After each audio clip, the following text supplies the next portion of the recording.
सुबह 10 बजे की है। मुंबई के गोरेगांव रेलवे स्टेशन पर एक बुजुर्ग ने रेल के नीचे आकर अपनी जान देने की कोशिश की। वहां मौजूद लोगों ने उन्हें बचा लिया। आइए जानते हैं कि आखिर वो क्या वजह है जिसने एक बुजुर्ग को ये करने पर मजबूर कर दिया। मुझे क्यों पकड़ के रखा हुआ? छोड़ दो मुझे, मैं नहीं जीना चाहता हूँ। क्या करूँगा मैं जी करके? लेकिन आपके साथ हुआ क्या है? आखिर आप क्यों मरना चाहते हैं? क्या हुआ? मेरे साथ क्या हुआ? मुझे मेरे एकलौते बेटे ने घर से बाहर निकाल दिया, अकेले करके। मैंने अपने बच्चे को इतने प्यार से पाला पोसा और उसने मुझे घर से बाहर निकाल दिया। ये तो बड़े दुख की बात है। आखिर क्या हो गया हमारी आजकल की पीढ़ी को? आपका बेटा करता क्या है? क्या करता है? स्कूल जाता है। टीचर है? नहीं, पढ़ता है। स्कूल में पढ़ता है। अभी 8 साल का ही तो है। जी क्या कहा आपने? क्या कहा मैंने? आपका बेटा कितने साल का है? कितने साल का है? आपने कहा 8 साल का है। मेरा बेटा 8 साल का है, उसने मुझे घर से बाहर निकाल दिया।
अब इस आग में कई लोग जलेंगे।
अबे अंधा है क्या?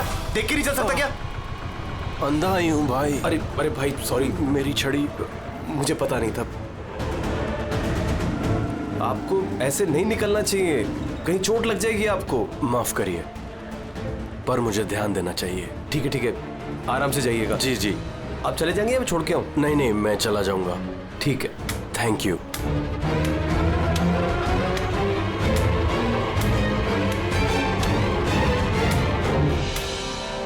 क्या हो गया यार? ये तेरा दर्द क्यों हो रहा है?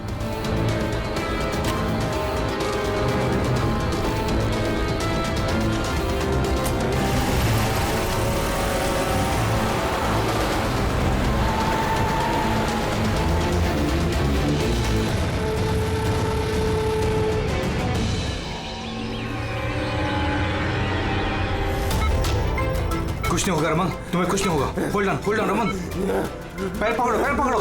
डॉक्टर इंजेक्शन, जल्दी फास्ट, क्विकली। डॉक्टर इंजेक्शन दो जल्दी।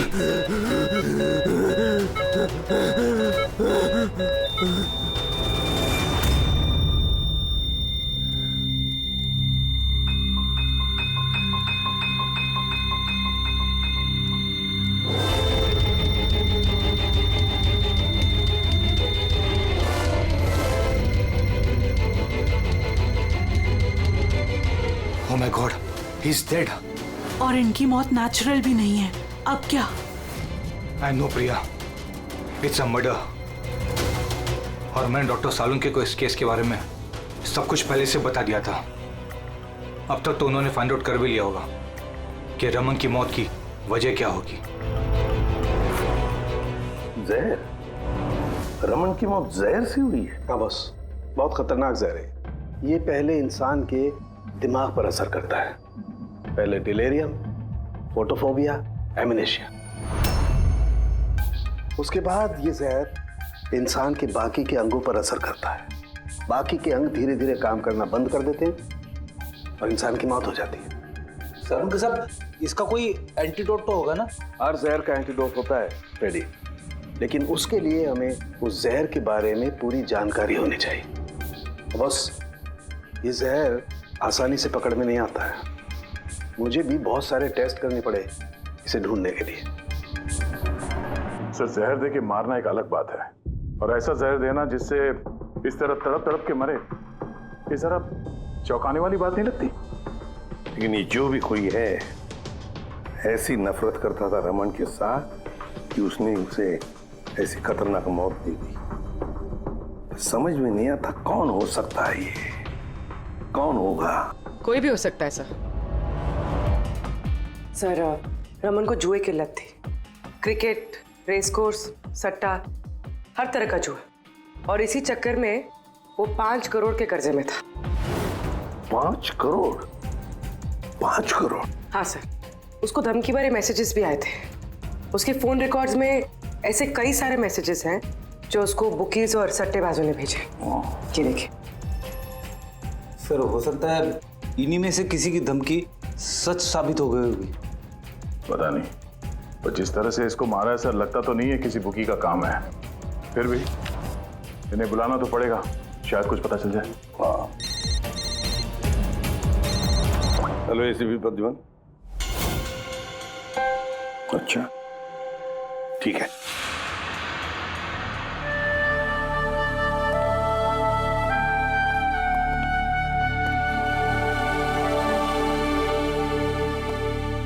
आप रमन का चचेरा भाई हितेन। हितेन, किसी ने रमन का खून कर दिया है। क्या लगता है आपको, किसने किया होगा? मुझे नहीं पता सर, बुरे काम का बुरा नतीजा। एक ना एक दिन तो ये सब होना ही था सर। अब किसने किया, कैसे किया, ये तो नहीं पता सर। लेकिन इतने सारे लोगों से दुश्मनी, इतने सारे लोगों का कर्जा, उन्हीं में से किसी ने सर। अच्छा, आपके अलावा परिवार में इनका और कौन? माँ है इसकी, लेकिन अब वो कहाँ पर है ये मुझे नहीं पता। ठीक है हितेन, हमारी इन्वेस्टिगेशन अभी चल रही है, तो बॉडी अभी यहीं रहेगी हमारे पास। आप अपना कॉन्टैक्ट नंबर वहाँ लिखवा दीजिएगा, जरूरत पड़ेगी तो आपको तकलीफ देंगे। जी सर।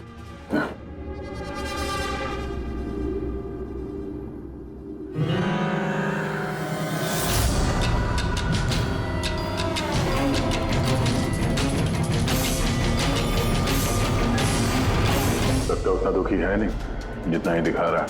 हाँ, बॉडी ले जाने की जल्दी नहीं थी, जैसे ही बोला जाओ तो निकल गया। कोई पूछताछ नहीं कब मिलेगी बॉडी। गड़बड़ है, गड़बड़ है ये हितेन, बड़ी गड़बड़ है।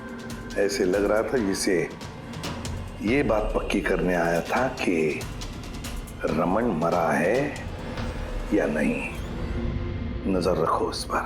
रमन, रमन, बेटा, रमन क्या हुआ बेटा? रमन, मैम, आप बेटा है मेरा रमन, माँ हूँ मैं इसकी वसुंधरा। बेटा क्या हुआ? मैं तो तेरा इंतजार करती रही कि तू आएगा और मुझे घर ले जाएगा एक दिन, पर तू तो इतना दूर चला गया बेटा। रमन, तो आप अपने बेटे रमन के साथ नहीं रहती थी? जी नहीं सर। आप? सर मेरा नाम मदन है। भगवान, मुझे क्यों बिठा रखा यहाँ पे? उठा लेता मुझे ही। संभालो अपने आप को। और कितना रोग इस नालायक के लिए। इसको अपनी करनी की सजा मिली है। नहीं बेटा, ऐसा मत कहो। चाहे जैसा भी था, बेटा था मेरा। क्यों, ऐसा क्या किया था इसने इनके साथ? इन्हें अपने ही घर से बाहर निकाल दिया, सड़क पर छोड़ दिया अकेले। ऐसा क्यों? बोला माँ बहुत कर्जा है, घर बेचना पड़ेगा और मेरा खर्चा भी नहीं उठा सकता, इसीलिए मुझे छोड़ दिया। और फिर क्या करती सर? ठीक से दिखाई नहीं देता, कहाँ जाती मैं? पड़ी रही फुटपाथ पे, भूखी प्यासी, बेघर बेसहारा। फिर शायद भगवान को दया आ गई और उसने उस फरिश्ते को भेज दिया। उसका चेहरा तो नहीं देखा मैंने, लेकिन उसने मुझे अपने साथ चलने के लिए कहा और मैं चली गई। एक बड़ा आदमी मुझे इसके पास ले गया। सर दरअसल मेरी एक संस्था है, संयुक्त वृद्धाश्रम। हम वहाँ पर कोशिश करते हैं कि इन जैसे बुजुर्गों को घर जैसा प्यार और सम्मान मिल सके। माँ जी मुझे वृद्धाश्रम के गेट पर मिली थी एक चिट्ठी के साथ, जिसमें लिखा था कि इनका ख्याल रखना। बस उसी दिन से संयुक्त वृद्धाश्रम इनका घर बन गया। आज सुबह लैंडलाइन पे फोन आया कि इनके बेटे की मौत हो गई है। बस इनसे रहा ही नहीं किया। माँ है ना। मेरी आपसे विनती है, इसके कातिलों को छोड़ना मत सर। जरूर सजा दिलवाना सर, जरूर सजा दिलवाना। देखिए माँ जी, मैं आपसे वादा करता हूँ, हम रमन के कातिल को नहीं छोड़ेंगे, उसे कड़ी से कड़ी सजा दिलवाएंगे। आप प्लीज चिंता मत कीजिए। थोड़ा ख्याल रखिए अपना। मदन, इनका ख्याल रखना। और एक बात, किसी भी चीज की आप लोगों को जरूरत पड़े तो हमें जरूर याद करना। कमाल है तारिका। हॉस्पिटल के डॉक्टर्स की रिपोर्ट के हिसाब से इसकी जांघ पर ये जो निशान है ना, ये या तो किसी एलर्जी का है या फिर किसी जहरीले कीड़े मकोड़े के डंक का निशान है।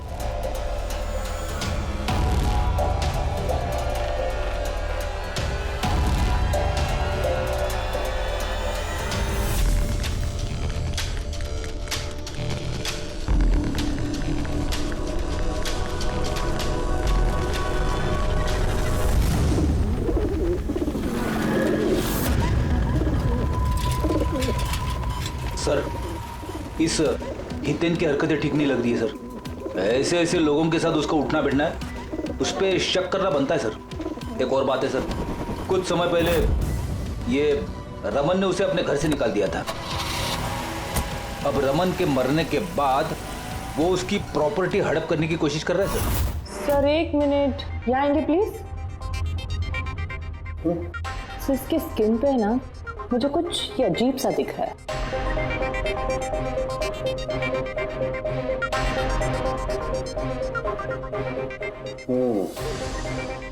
तारिका, ये जो अजीब सी चीज है ना, दरअसल ये पैराफिन है।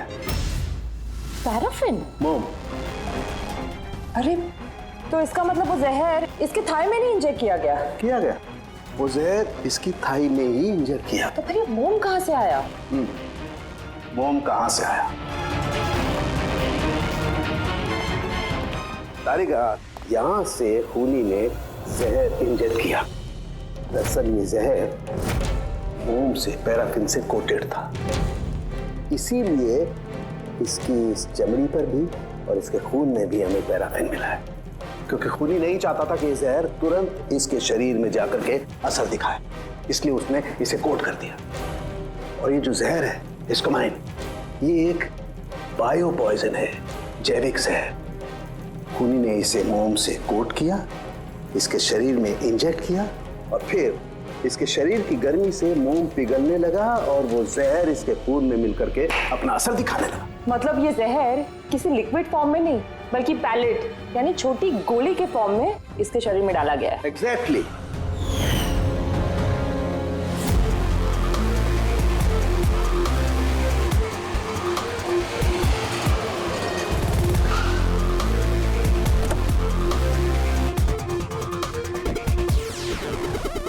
ये है वो कंस्ट्रक्शन साइट जहाँ पे रमन इंजीनियर था। उसके कोलीग बता रहे थे कि यहाँ से निकलने के बाद उसको कुछ पैर में तकलीफ हुई है। लेकिन यहाँ पे जो वर्कर्स काम करते हैं उन लोगों ने बताया कि जब तक वो कंस्ट्रक्शन साइट में था तब तक तो वो ठीक था।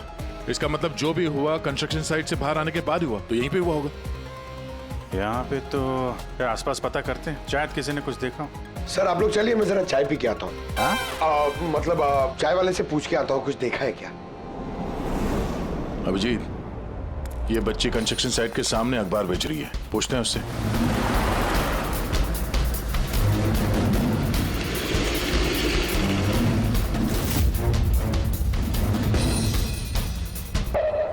क्या नाम है बेटा आपका? चुटकी। चुटकी। अच्छा बेटा जरा ये देखो, ये फोटो देखो ध्यान से। इनको जानती हैं आप, पहचानती हैं? हाँ, ये अंकल तो हमेशा मुझसे अखबार खरीदते थे, पर 3 दिन से ये नहीं आए। तो 3 दिन पहले आपने इस अंकल को यहाँ पे देखा था? हाँ, एक आदमी के साथ ये टकरा गए थे, इनको चोट भी लगी थी। वो आदमी बहुत अजीब था। अजीब मतलब? ओह, अबे अंधा है क्या? देख के नहीं चल सकता क्या? अंधा ही हूँ भाई।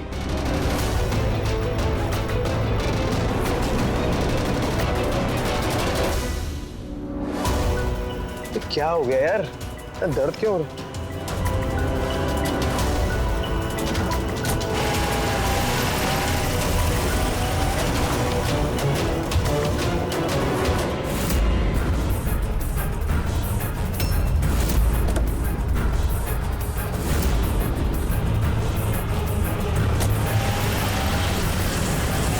तो अंधा नहीं था और उसी ने हमला किया रमन पे। अच्छा बेटा, आप वो जो अंकल थे उनको पहचान सकते हो? देखा था आपने उनको ठीक से? नहीं। अच्छा वो कार का नंबर देखा आपने? नहीं अंकल, वो अंकल को कार चलाते देख मैं एकदम चौंक गई थी, इसलिए कार का नंबर याद नहीं है। पर क्या बात है अंकल, इंजीनियर अंकल ठीक तो है ना? नहीं बेटा, उन्हें कुछ नहीं हुआ। वो अभी किसी दूसरे कंस्ट्रक्शन साइट पे चले गए, अब वो यहाँ पर नहीं आएंगे। Thank you. आप इस समय अखबार बेच रही हो, स्कूल नहीं जाती आप?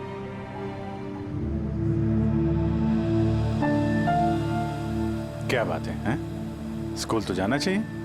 आप कितनी इंटेलिजेंट लड़की हो। एक्चुअली हर बच्चे को स्कूल जाना चाहिए और आपको भी जाना चाहिए। पर स्कूल जाने के लिए बहुत सारे पैसे चाहिए ना अंकल, मेरे पास पैसे नहीं है। बेटा अगर आपको पैसे ना देना पड़े तो आप स्कूल जाएंगी? हाँ अंकल, जरूर जाऊंगी, मुझे पढ़ना है।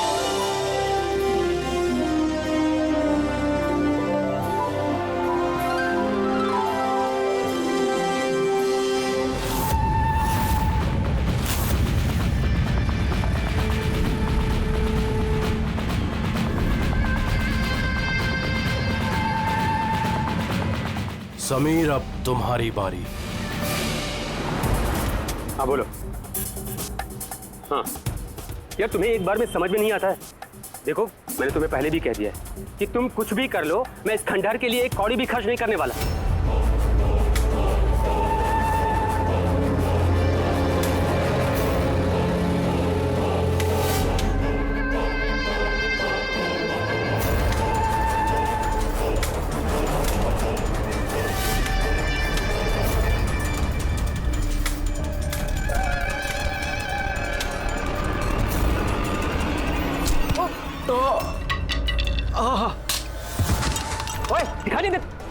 मेरी मेरी छड़ी। सॉरी आई एम सॉरी मेरी छड़ी। I am sorry, extremely sorry. अब आपको कहीं लगी तो नहीं? आप ठीक है ना? मैं आपको कहीं ड्रॉप कर दूं? नहीं नहीं, मैं ठीक हूँ, मैं चला जाऊंगा। आप ठीक है ना? नहीं, I'm ओके। आप संभाल के जाइए। हाँ जी, आप संभाल के जाइए। Okay, thank you.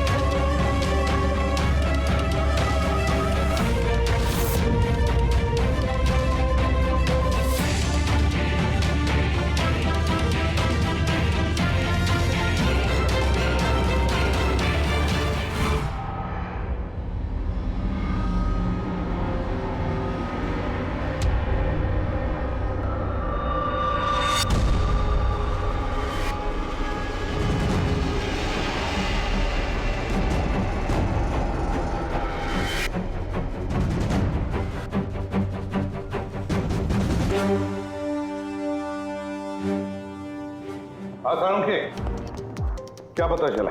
बस इस आदमी को जो जहर दिया गया ना, वो भी किसी पौधे से ही बनाया गया है। क्या? ये भी किसी पौधे से? हाँ बस, लेकिन ये कौन सा जहर है, ये अभी तारिका पता कर रही है। इस जहर का नाम है रिकिनस कम्युनिस और ये जहर पहले वाले जहर से भी बहुत ज्यादा तेज और खतरनाक है। रिकिनस? अब ये किसी पौधे का नाम है क्या? हाँ फ्रेडी, ये किसी पौधे का नाम है और बॉस ये कोई आम पौधा नहीं है, बहुत मुश्किल से मिलता है। और खूनी जो कोई भी हो बॉस, उसे पौधों के बारे में बड़ी अच्छी जानकारी है। हाँ, जानकारी तो होनी चाहिए पौधों के बारे में, तभी तो। लेकिन सर, इन हत्याओं की वजह क्या है?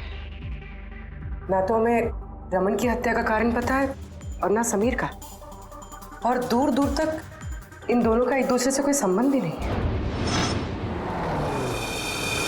सर, समीर और रमन के बीच में एक चीज तो कॉमन है।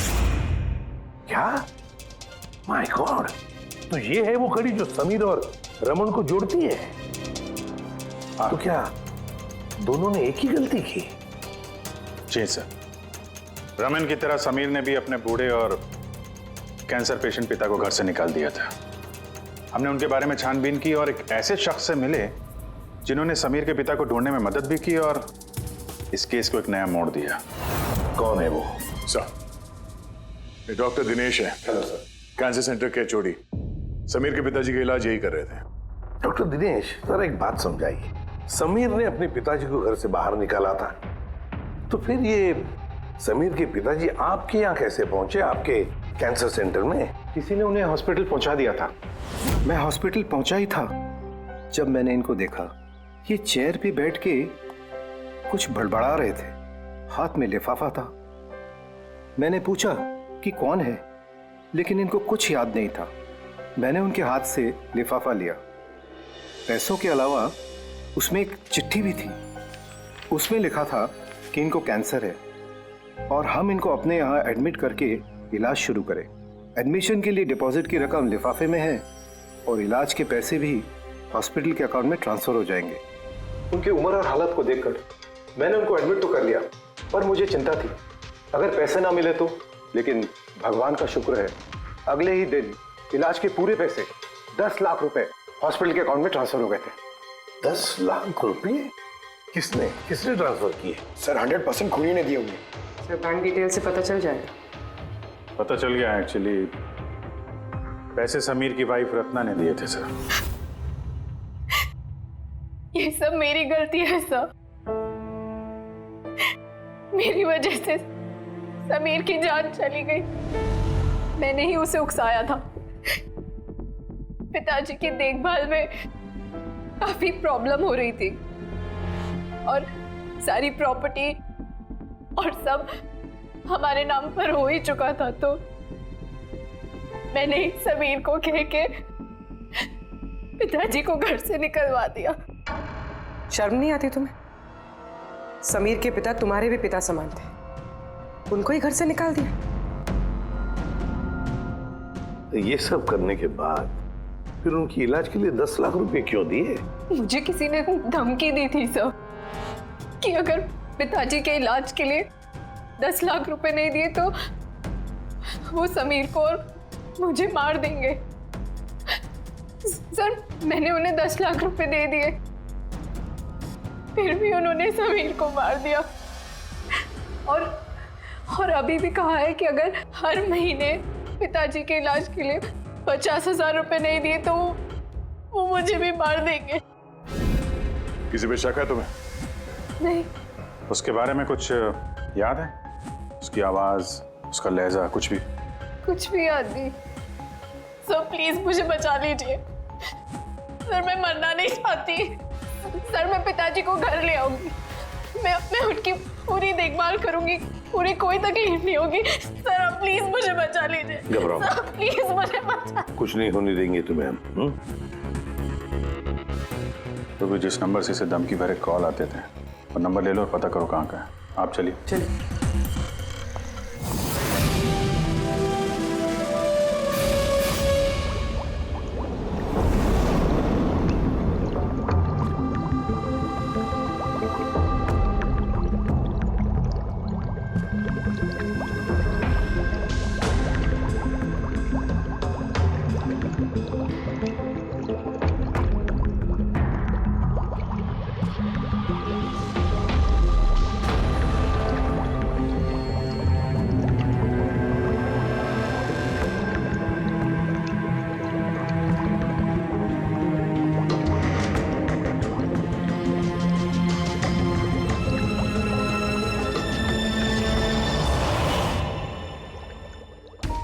सर हमने इतने सारे एंटीडोट्स बना लिए, लेकिन इसकी क्या गारंटी है कि खूनी इन्हीं में से किसी जहर का इस्तेमाल करेगा?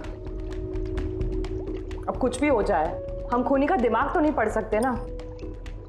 तुम्हारी बात बिल्कुल ठीक है तारिका, लेकिन एक बात समझो, खूनी इन पौधों का जहर निकाल करके इस्तेमाल कर रहा है, इन पौधों का, पहले से भी ज्यादा तेज हर बार। तो हमें हमेशा चौकन्ना रहना पड़ेगा। पता नहीं वो अगली बार कौन से पौधे का जहर किस पर इस्तेमाल करे, पता नहीं किस पर, कब, कहां, कैसे, किस पौधे का, पता नहीं।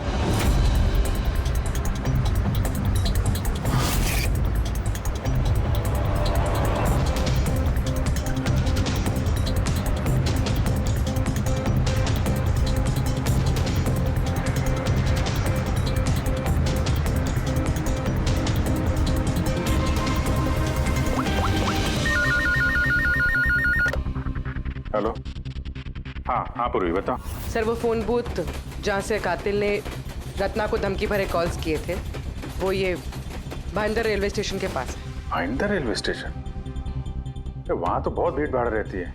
जाहिर सी बात है उसने ब्लाइंड मैन के भेस में तो किया नहीं होगा। बड़ा मुश्किल है पता लगाना।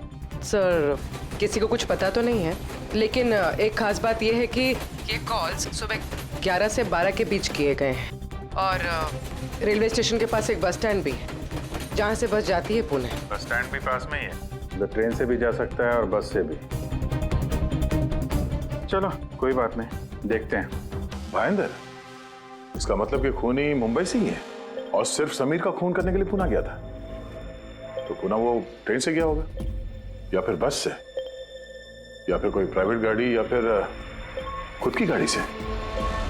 वही तो सर, खूनी को पता था कि हम लोग रत्ना तक पहुंच जाएंगे, पर ये कॉल वाली बात खुलेगी, इसलिए वो हमें गुमराह कर रहा है। सर खेल खेल रहा है हमारे साथ। हाँ खेल खेल रहा है। मगर सर हम लोग खूनी तक पहुंचेंगे कैसे? हमारे पास उसके खिलाफ तो कोई इंफॉर्मेशन है ही नहीं, और हमें यह भी नहीं पता है कि उसका अगला शिकार कौन होने वाला है। पंकज, इससे पहले कि खूनी अपनी शिकार तक पहुंचे, हम शिकार उसके सामने डाल देंगे। ये घटना आज सुबह 10 बजे की है। मुंबई के गोरेगांव रेलवे स्टेशन पर एक बुजुर्ग ने रेल के नीचे आकर अपनी जान देने की कोशिश की। वहां मौजूद लोगों ने उन्हें बचा लिया। आइए जानते हैं कि आखिर वो क्या वजह है जिसने एक बुजुर्ग को ये करने पर मजबूर कर दिया। मुझे क्यों पकड़ के रखा हुआ? छोड़ दो मुझे, मैं नहीं जीना चाहता हूँ। क्या करूंगा मैं जी करके? लेकिन आपके साथ हुआ क्या है? आखिर आप क्यों मरना चाहते हैं? क्या हुआ है? मेरे साथ क्या हुआ?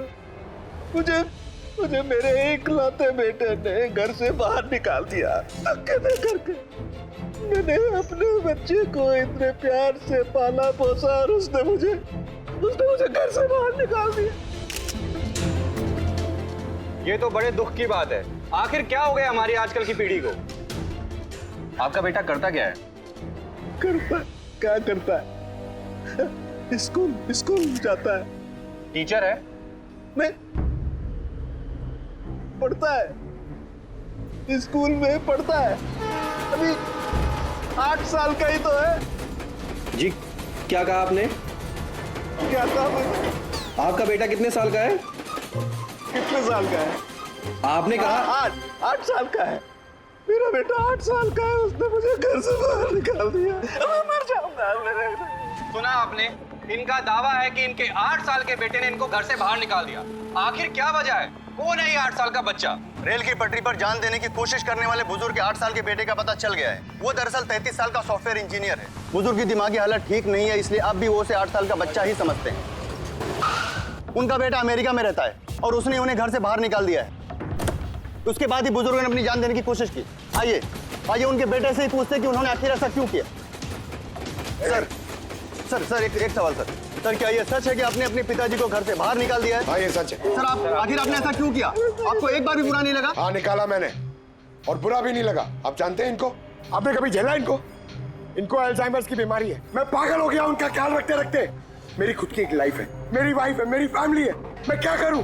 कब तक पैसे दे दे के इनका ट्रीटमेंट का काम कराते रहूं मैं? पैसे नहीं है मेरे पास, सब खत्म हो गया। हट यहाँ से। अरे छोड़ दो मेरा पीछा, मेरे दूर चले जाओ मुझसे। परेशान हो गया आपसे मैं। ये तमाशा देखो खड़ा कर दिया। खुश हो गए? चले जाओ मुझे छोड़ के यार। सर कभी आप भी तो छोटे थे ना। इन्होंने आपको पाल पोस के बड़ा किया, इस लायक बनाया और आपने इन्हें घर से बाहर निकाल दिया। तुमको बहुत प्यार आ रहा है? हाँ? जा अडॉप्ट कर ले जाके। दिमाग खराब मत करो मेरा। तुमको जो करना था ना तुमने आके कर लिया बवाल खड़ा। प्यार भी मिल गई ना तुमको, पैसे कमा लिए ना। हटो यहाँ से। तो देखा आपने कि किस तरह एक लड़के ने अपने बाप को घर से बाहर निकाल दिया। अब ये बेचारे बुजुर्ग कहाँ जाएंगे, किसके सहारे जिएंगे? इन्होंने अपनी सारी पूंजी अपने लड़के पे लगा दी और आज इनके लड़के ने इनको घर से बाहर निकाल दिया।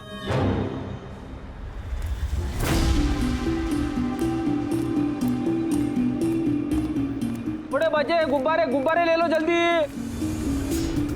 गुब्बारे वाला गुब्बारे ले लो। अरे बेटा गुब्बारे ले लो।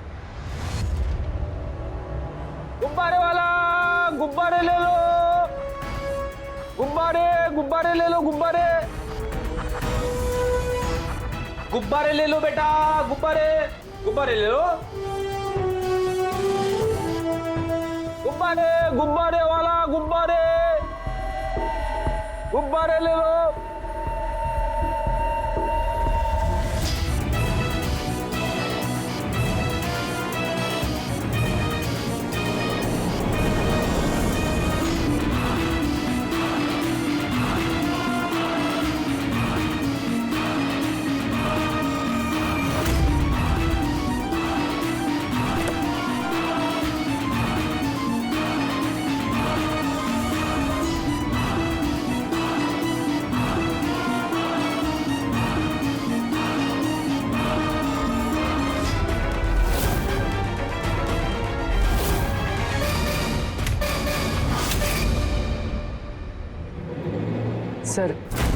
सर एक अंधा बिल्डिंग की तरफ आ रहा है।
इतने सारे लोग? सर इतने सारे अंधे एक साथ? हमने तो एक सोचा था, यहाँ तो 8-10 निकले। लगता है ये कोई चाल है। आप लोगों को जाना कहाँ है? एक मिनट आप लोग रुकिए। एक मिनट, यहाँ कैसे आ गए आप लोग? आइए। ये आप सब कहाँ हैं आप लोग यहाँ पे? क्या बात है? क्या हुआ? यहाँ आंखों का फ्री चेकअप होने वाला है। संपत है आप? संपत? उसने ही बुलाया था हम लोगों को। देखिए यहाँ पे ऐसा कोई शिविर नहीं है। कौन संपत कौन है? किसने बुलाया आपको? उसने ही तो बुलाया था यहाँ।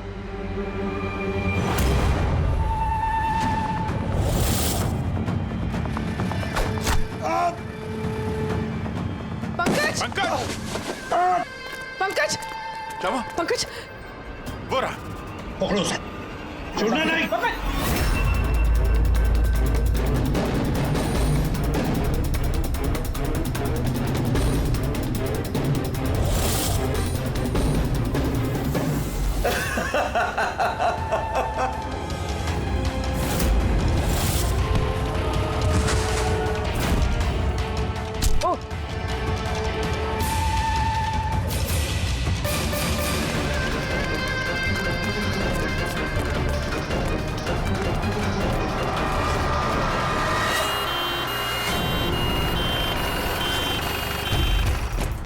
आजा, जल्दी आजा। पंकज तुझे कुछ नहीं होगा। पंकज, इसे एम्बुलेंस में लेके चलो।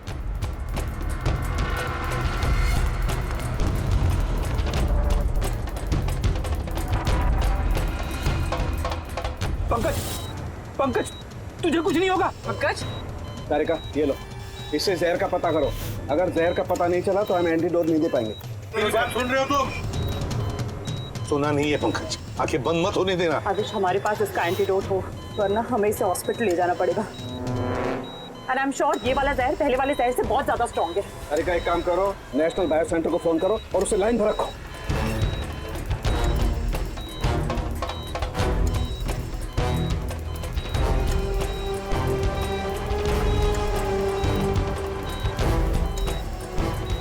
Pankaj, don't worry, Pankaj.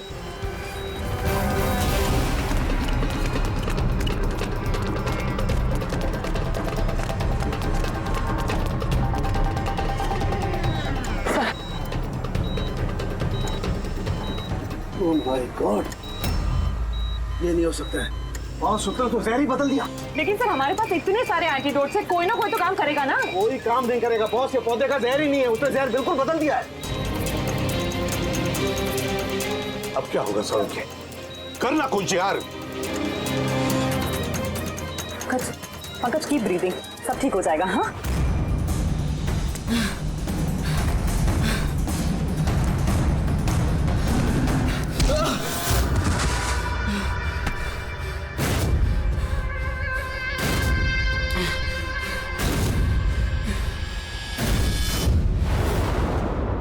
Sir, मेरा नाम मदन है। तुमने क्या ये सब? क्यों पड़े हो मेरे पीछे? मैंने जो किया सही किया। लोगों की जान लेना सही है? मैंने सिर्फ बुरे लोगों को सजा दी है सर। जो लोग अपने माँ बाप का ख्याल नहीं रखते ना, उनको इस दुनिया में जीने का कोई हक नहीं होता। जब मेरी माँ की मौत हुई थी तो मेरी दुनिया उछड़ गई थी। उसी वक्त मैंने इस संयुक्त वृद्धाश्रम की शुरुआत की थी। सर, वहाँ पर जितने भी बुजुर्ग माँ बाप आते हैं ना, सब अपने बच्चों के सताए हुए होते हैं। ये देखकर मेरा खून खौल जाता है। मैंने उसी वक्त ये फैसला किया था कि मैं इन सबको सबक सिखाऊंगा, इसीलिए मैं मार देता हूं इनको। क्या गलत किया मैं? सर, कुछ करो सर। कुछ नहीं कर सकते जब तक उस जहर का कंपोजिशन नहीं पता लगेगा फ्रेडी, हम कुछ भी नहीं कर सकते। अगर इसे गलत एंटीडोट दे दिया तो ज्यादा खतरनाक होगा यार। सर, पंकज की हालत तो बिगड़ती जा रही है। सर, पल्स गिर रही है, हॉस्पिटल ले जाना पड़ेगा। हॉस्पिटल जाके कुछ नहीं होगा, हमारे पास इतना वक्त नहीं है तुम्हारा जाकर टेस्ट करें। मुझे इस जहर का नाम चाहिए यार। पंकज हेलो। हाँ सर, हाँ सर, पकड़ा गया सर। खूनी मदन है। हाँ, जहर हम पता करते हैं। कभी पता नहीं चलेगा तुमको, कभी पता नहीं चलेगा तुम लोगों। उसने भी पापा को सताया। मदन, गाड़ी सालुंखे, जहर का नाम है PTX। अंकल, जागते रहना, आंखें बंद मत होने देना। बस हो गया, you'll be all right। बस अब पंकज को कुछ नहीं हो सकता है, कुछ भी नहीं। Welcome my boy. घबराओ मत, कुछ नहीं होगा तुम्हें। तुम आदमी अच्छे थे मदन, लेकिन तुमने जो किया वो सही नहीं था। ये तो चला गया अभिजीत, पर चाहे कुछ भी हो जाए, इसका वो वृद्धाश्रम बंद नहीं होने देंगे।